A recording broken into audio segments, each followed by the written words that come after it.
science news.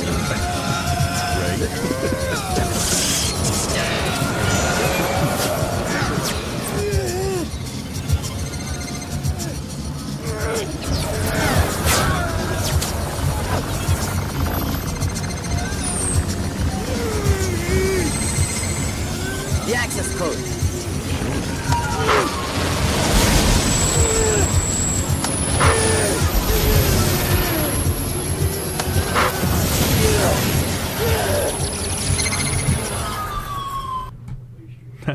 Hey everybody, welcome to another edition of Gruber Wired. I'm Mark Beach. I'm Jon Dotson, and that little clip, if you happen to know what movie that came from, let us know. Yeah. Maybe you can guess what that came from. Yes. Right? I guess so. We'll keep it a mystery. Yeah, it's a mystery. It's a mystery. Hey, happy new Pope Day. Oh, yes, that's true. We just had new Pope today, It's didn't an we? American Pope. Yes. First North American Pope ever. Yes. Yeah, very cool. USA, USA, USA. So lots of fun stuff going on, though, right? Yeah, yeah. It's getting hot. Going to be Yeah. 105 on Sunday. Happy Mother's Day to everybody out there. If you're a mother. Of course. Happy Mother's Day, Mom. So, yeah, lots of stuff going on. But that first little video clip is kind of just a brief introduction to that sci-fi world that we're going to be talking about today and what's becoming reality, correct? Right, yeah. And everybody stay tuned because we're going to talk about organoids, right? Yep, organoid intelligence. Organoid intelligence and the ethics behind it, the technology behind it, how far they've come thus far, and weigh in. This is a pretty fascinating topic. It is, and if you want to show that video number one, let's just start off with this. And what is organoid intelligence? Yes, think Android, only organoid.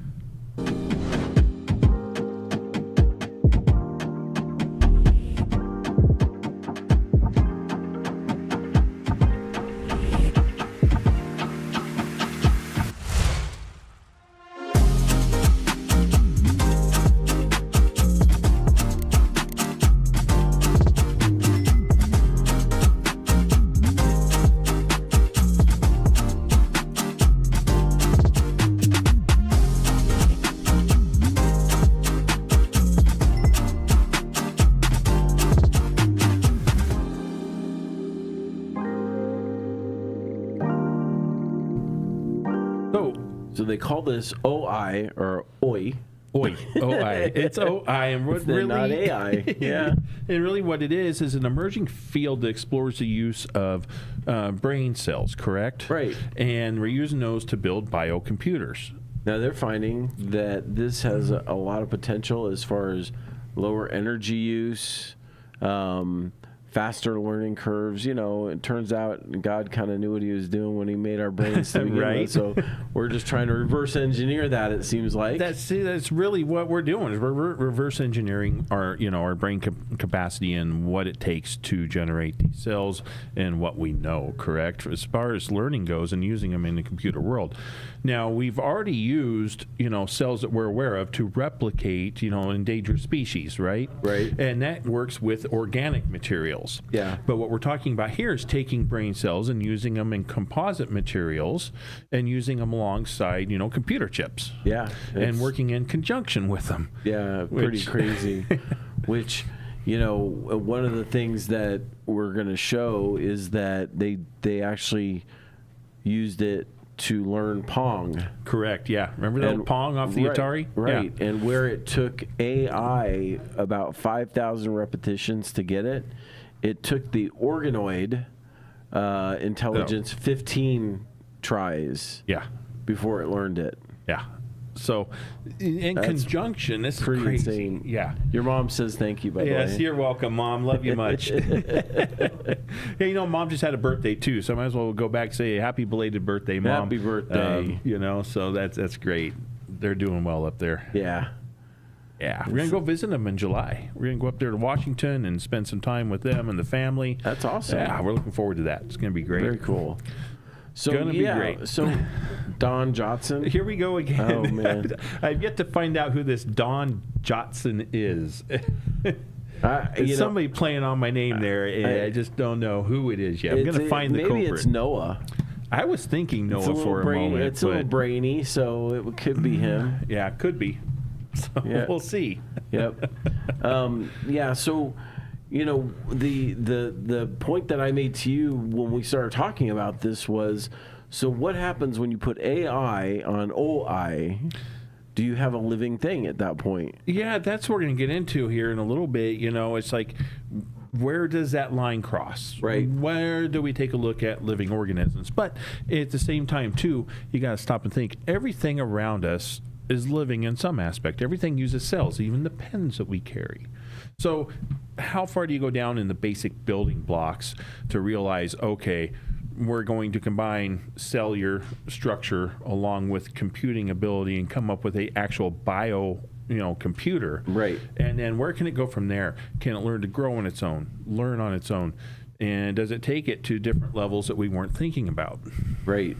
Exactly. And, the article that we read talks about scientists cultivating brain organoids from stem cells, enabling them to form neural networks similar to those of a human brain, which is nuts. It is wild. And then AI-driven techniques help them learn.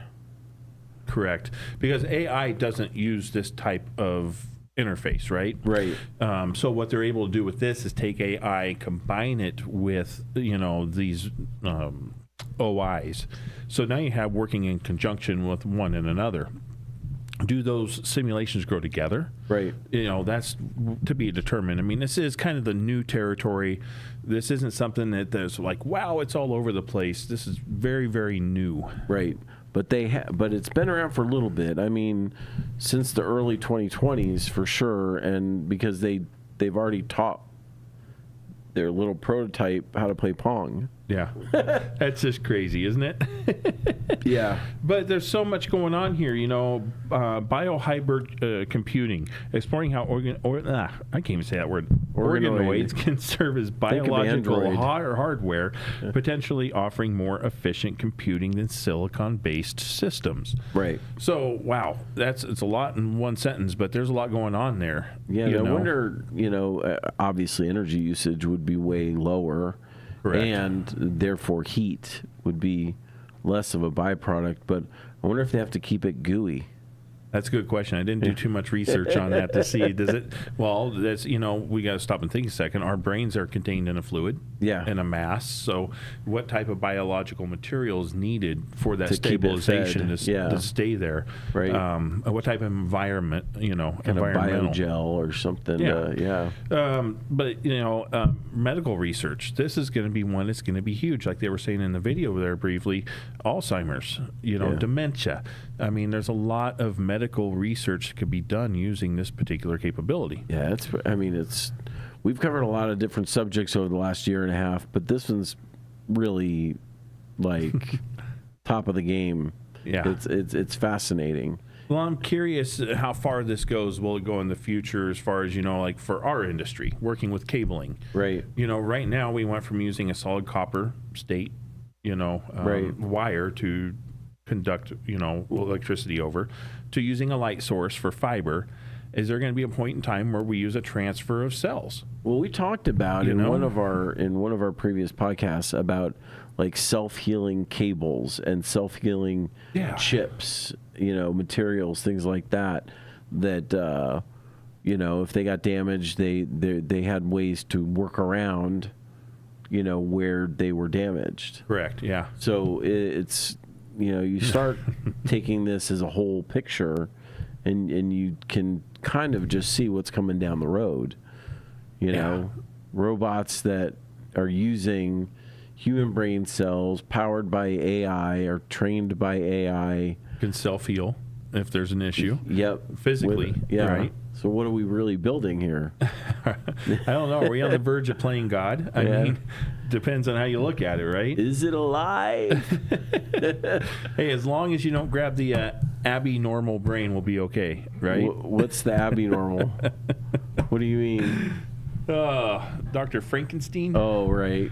Grab the abnormal brain. Hey, Don Jotson up there says, does that make her my mother too? in the mirror universe. Yeah, right? Could be my wife, for all I know, that's coming in, chiming in as that, but I don't know. So we'll have to wait and see. Hey, where's that question coming in over? Is it coming in? It's not, obviously not in our feed. So where's that coming from? I don't know. TikTok. So that's a TikTok person. Okay. All right. Interesting. Okay, TikTok. I'll find you. I don't know who it is, but I'll find you. All Then right. I'll go Liam Neeson on you. So we have another video to see, right? Oh, we got a few to take a look at here. If you want to pull up video number 3, we'll get into some ethical overviews and overtones of this particular topic. There you go. Yeah. Field that involves growing mini brains from human stem cells has the potential to revolutionize our understanding of the human brain and lead to new therapies for neurological diseases. However, it presents a significant ethical quandary, as the possibility of creating conscious entities and the potential for misuse could lead us down a path reminiscent of Right. the dystopian future depicted in the Terminator movie franchise. Skynet could be closer than we think. Organoid intelligence holds immense potential for the medical community, providing a There's only one significant leap person watching. forward in neuroscience research. Okay. These mini brains can offer valuable insights into the development of neurological diseases such as Alzheimer's and Parkinson's. Moreover, they can be used to test potential therapies and drugs for these conditions in a more efficient and ethical manner. One of the most significant concerns regarding organoid intelligence is the potential of creating conscious entities. As these mini brains grow and develop, they could become conscious, raising ethical questions about their treatment and the responsibility of their creators, us. If they are conscious, should they have rights like humans? Are we creating life without Right. fully understanding the consequences of our actions? This possibility of creating conscious entities in a lab is eerily reminiscent of the plot of the Terminator movie franchise. In the films, machines become self-aware and rebel against humanity, leading to a dystopian future where humans are subjugated by machines. Look at the opening shot of Terminator, machines just stomping all over human skulls.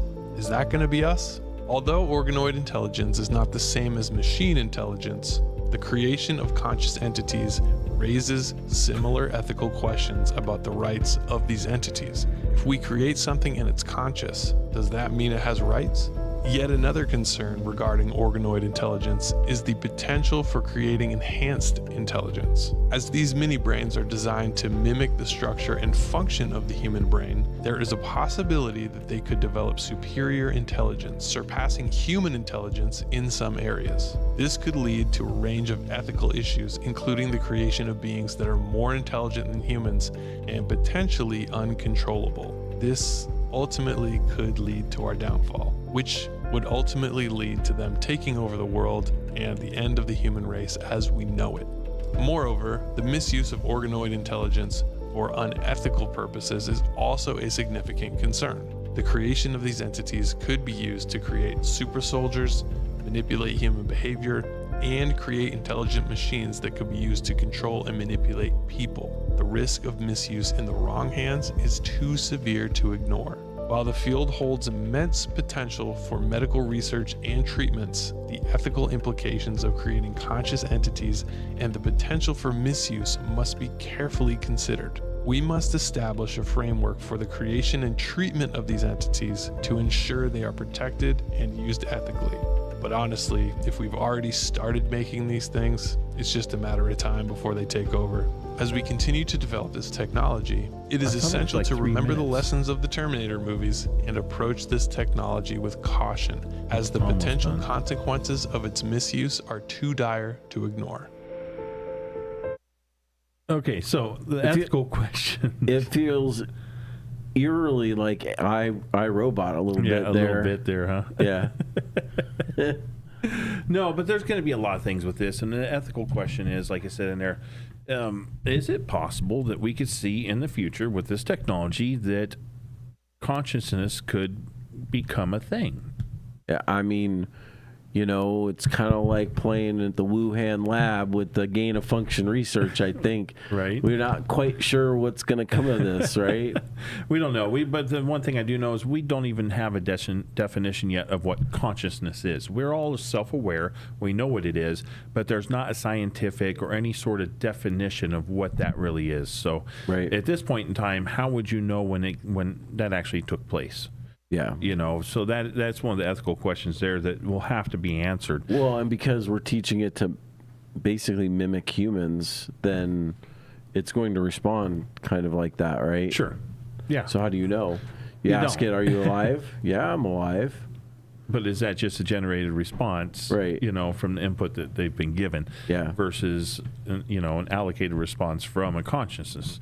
Now, while we're live, if you have any comments, feel free to share. We'll try and address them Yeah. live. But besides that, I think the scary part of that is, there's some people out there a little bit scared of this type of technology. Sure. And that's where you see the science fiction comes in with the Terminators and everything else like that.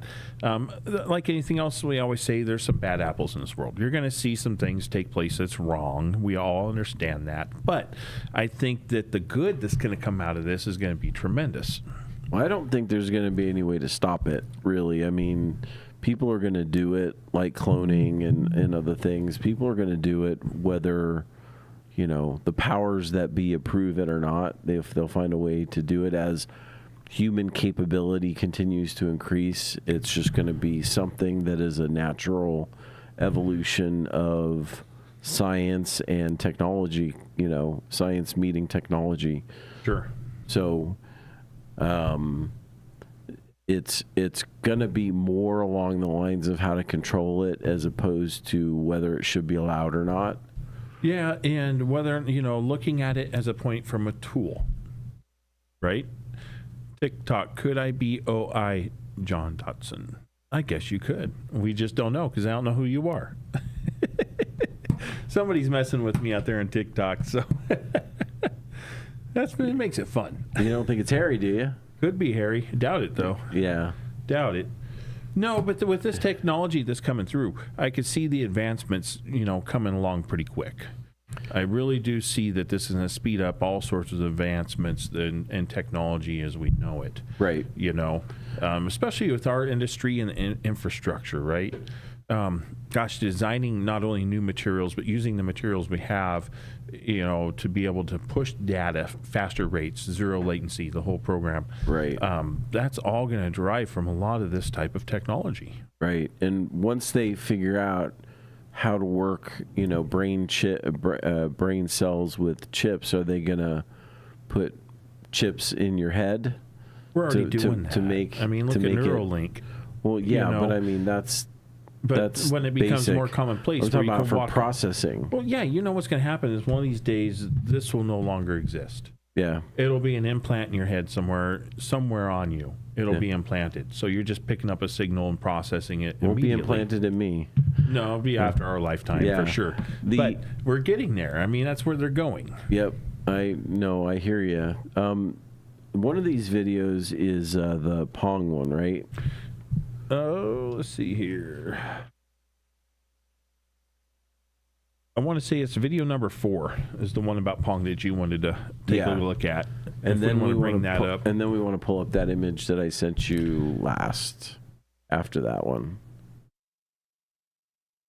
Yep. No, that's not the no. Pong one. Maybe it's number 3. No, we did number 3. Maybe it's number 2.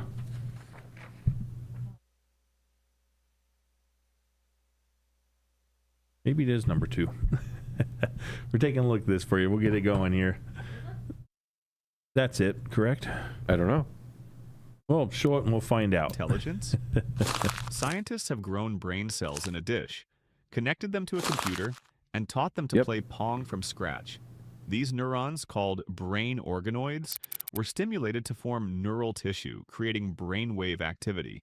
Once connected to a virtual world, this dish brain learned to play Pong in just 10 to 15 simulations, which is much more energy efficient than traditional AI, which typically requires around 5,000 simulations.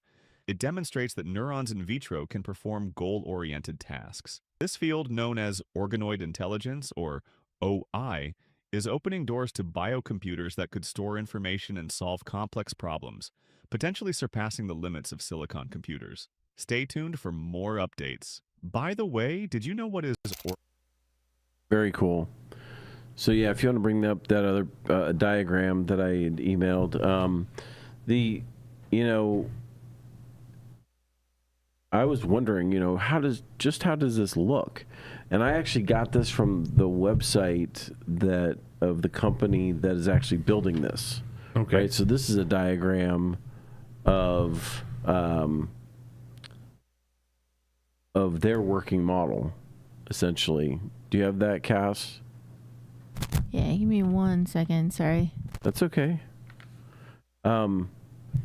And so just describe it to you. It's, the chip, and within the chip itself, it shows both the silicon layers, or the hardware part of it, and then the neurons and the brain cells that are actually connecting everything, right?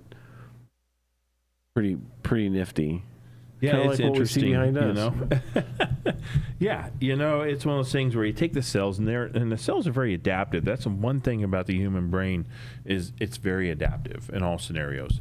Right. And it goes down to the molecular structure of those neurons that are in there. Right. I mean, that's the basis for who we are, is composited in that system. So Right. taking those neurons and understanding the very specific job that each neuron has to do.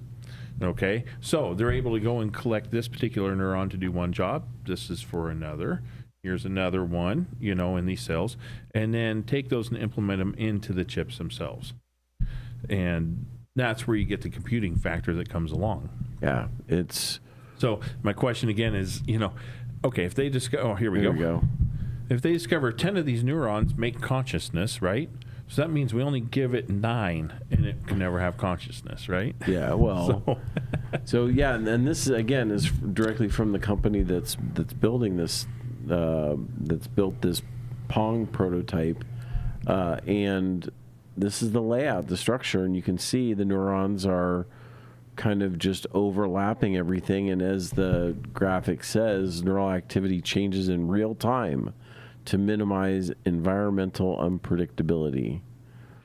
So just as we react in real time. Right. These computer simulations and models are acting in real time, where the neurons are actually exchanging that information instantaneously. Right.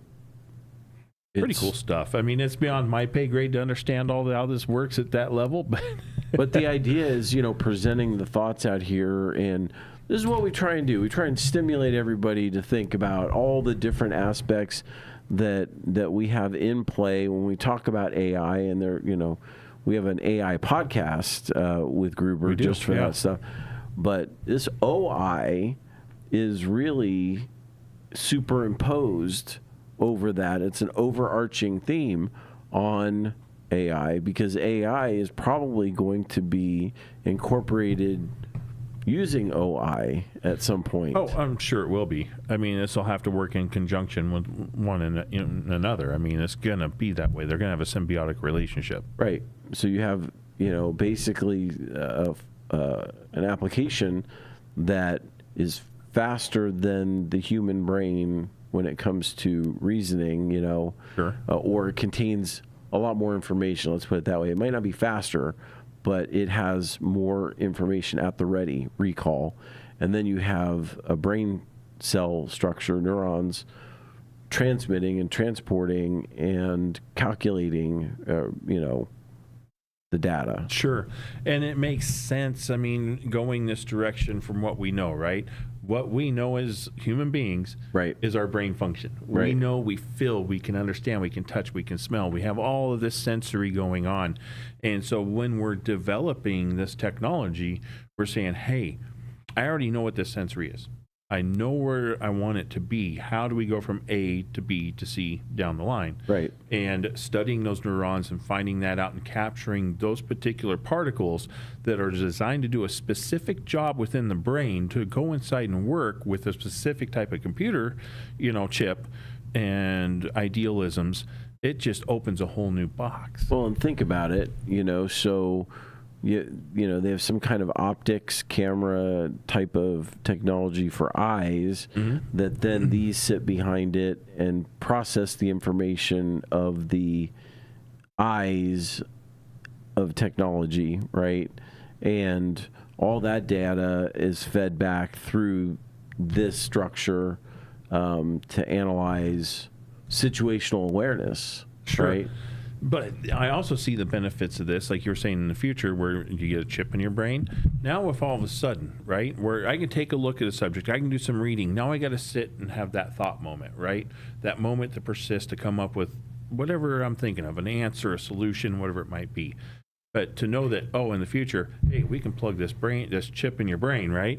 And instantaneous answer. No more thought process. It just comes right to you. Well, there are people who do have that instant recall. They have Christopher Such over here. Photographic memory, right? Just talk to Christopher Such on our sales team. That guy's got one of the best photographic memories I think I've ever seen. Yeah, and there are people who have phenomenal abilities. Even they.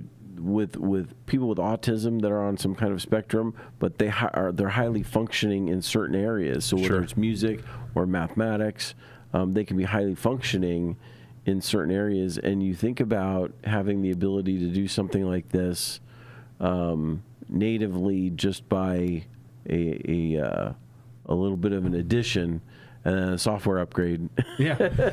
Hey, why not upgrade ourselves? But taking a step further with what I know that some of those people out there, like Elon Musk and so forth, they want to get to a point in time where they can discover what brain consciousness is and be able to say, okay, I can take your conscience, upload it into a system, and then return it. You can be in two places at once. We've talked about this before, sitting here in Phoenix and all of a sudden being able to upload your conscience to a computer, send it to Japan for a board meeting, okay? Have your board meeting, and then come back. I mean, that's stuff people are talking about.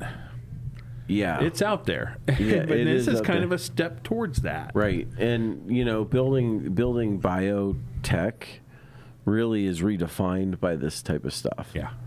Because you're talking about things that everybody incorporates in their daily lives, technology, whether it's computers or any other kind of tech, and then how it gets there and the efficiency that the human brain already possesses and leveraging that into tech as part of it. So it blows my mind. When we came across this is kind of like more mind blowing to me than dielectric fluid. Correct. I know. Putting it's more computers interesting for sure. Yeah, putting computers inside liquids. But yeah, I got to go back to in our line of business, seeing this technology out there and having an understanding how it works and coincides with the infrastructure that we build and that we create for people and we help design. And I can see a total need for having to have that infrastructure in place. Well, again, data has to get from point A to point B, and copper's never going to go away, but I know you're seeing it, I'm seeing it, so much fiber is going in. It is everywhere, fiber optics, but that's happening. What if, I'm just saying, what if scenario, okay? Yeah. What if this biological, material comes out that we can take and it's self-repairing and healing like we showed before, and transfer data using biological cells from one place to another. Right. Versus fiber optics that we use now. That's a whole new world, a whole new changing system that's out there that, who knows? It's limitless. Right. I really think that this is a subject we're going to revisit because as it evolves and as things really come to the forefront, I think it's going to be another game changer, just like quantum computing is when it relates to devices and how they operate. Sure. Looking for interfaces that are human, kind of, acting and adapting and learning based on environment, right? Yeah. So this stuff proves that it's adapted to a Pong game in 10 to 15 cycles as opposed to AI with 5,000 cycles, right? That's fast. It is. And It's when you think about it. exponentially faster and can identify. So therefore, would be able to identify solutions to problems much faster. Yeah. So put those two together, and we have something. That, Right. It could just be amazing, crazy. Who knows where it's going to go, right? Right. But I honestly don't feel that it's, like I said before, people are scared. Anything new that comes out there. And that's why we see the issues with Terminator and so forth like that. But the best way to get over that is to face that fear. Learn the technology. Understand the technology. And that's really what people need to do. They need to understand what this is taking place, how it works, Yep. so we can understand the benefits. I think the benefits in this case are going to outweigh much more than any of detrimental scenarios. Well, again, the idea is just to make, understand it will be coming because technology will be rolling and people will do it. So learning how to put guardrails on it, I think, is really the biggest thing. And, the ethical questions that surround it are yet to be identified and therefore, solved. But, Yeah. I think it's just so everybody's in the know. That's what we're doing here today, is just giving you information, let you sit there and ponder it. And we didn't even touch on this, too. Where do these brain cells come from that they're using in this technology? Well, is we it mentioned they're stem from- cells? yeah, stem cells. And are they actual stem cells or are these replicated stem cells? I mean, it goes into a whole Yeah. ethical scenario, as you can imagine, the path you go down. Right. And so I would like to say that take the ethics out of it and look at what a great tool this is going to be. It's definitely fascinating. That's all I have to say. As Spock would say. As Spock would say. Fascinating. Hey, that little clip from the beginning of the show came from the movie Johnny Mnemonic. Johnny Mnemonic. Johnny Mnemonic. So Not that's pneumatic. with Yeah, right? Christopher Reeves? No, who's in that? No, that's I'm thinking Superman. Yeah, I can't think of it right now. I'd have to see it Keanu again. Reeves. Keanu Reeves. That's Yep. it. If you haven't seen that movie, it's just kind of a fun show. So There check you it go. out. So. All right. Well, we appreciate you being here today. Like, subscribe, and share this podcast. We get into the deep, every Thursday at 3:00. So join us for that adventure. For now, I'm Mark Beach. I'm Jon Dotson. Thank you. Have a great day.